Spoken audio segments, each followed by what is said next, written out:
kenapa desa Kohot paling banyak dibanding dengan desa lain?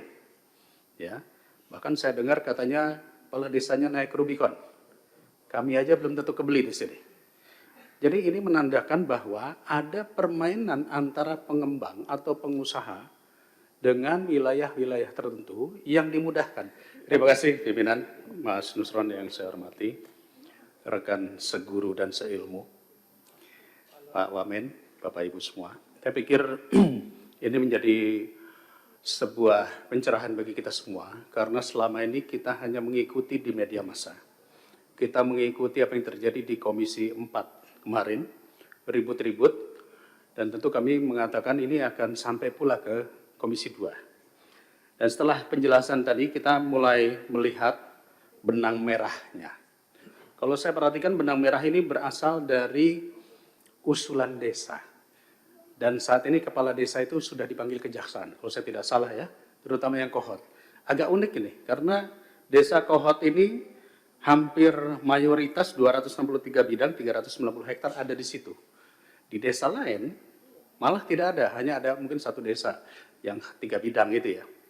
Nah, pertanyaan saya yang terbesar adalah kenapa desa Kohot? Kenapa harus di situ yang paling banyak?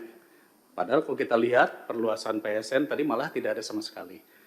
Lalu kenapa pemerintah daerah, terutama dalam hal ini adalah Kabupaten Tangerang, dengan mudah membuat RT RW ataupun tata ruangnya tanpa melakukan pemantauan secara khusus? Saya mengapresiasi yang disampaikan Mas Menteri tadi, bahwa ini ada oknum ATR yang bersalah dan sudah dilakukan penindakan. Saya pikir ini sangat bagus, karena jadi tidak melebar kemana-mana. Kita tahu bahwa usulan-usulan di bawah sekian ribu meter itu adalah di level kantah. Artinya ini sudah diselesaikan, oknum-oknum itu harus ditindak. Tentu harus melalui proses jalur hukum. Nah, tetapi sekali lagi, saya masih bingung, Pak Nusron ya, kenapa desa Kohot paling banyak dibanding dengan desa lain? Ya, bahkan saya dengar katanya kepala desanya naik Rubicon. Kami aja belum tentu kebeli di sini. Jadi ini menandakan bahwa ada permainan antara pengembang atau pengusaha dengan wilayah-wilayah tertentu yang dimudahkan. Dan uniknya, ini Kabupaten Tangerang, ini cukup banyak. Di Jawa Barat, di Bekasi, saya dengar kemarin beritanya, itu oleh pemerintah provinsi ditolak. Penggunaan KPPRL itu ya.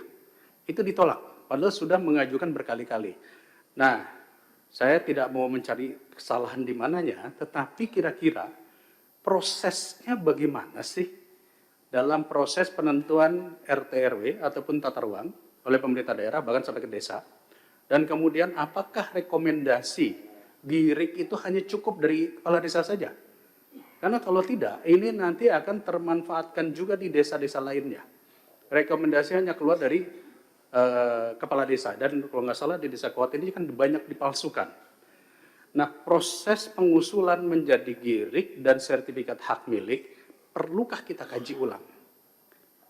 Karena kalau tidak, ini nanti akan terjadi di tempat-tempat lain, dan ini mungkin sudah terjadi di beberapa wilayah ya, Makassar dan lain-lain.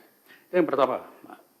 Yang kedua, saya pikir saya harus mengapresiasi rencana besar kerjasama dengan Kementerian Transmigrasi. Betul, Kementerian Transmigrasi ini membutuhkan lahan yang banyak. Karena konsep ke depan transmigrasi itu bukan hanya sekedar memindahkan orang, tetapi menumbuhkan wilayah ekonomi terintegrasi baru. Dari itu pasti membutuhkan lahan.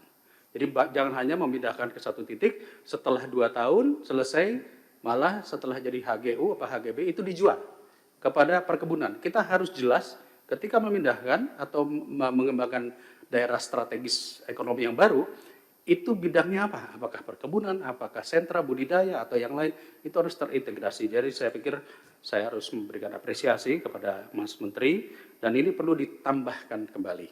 30% untuk HGU yang perpanjangan saya sangat setuju sekali, sepakat sekali, dan plasma harus dihidupkan.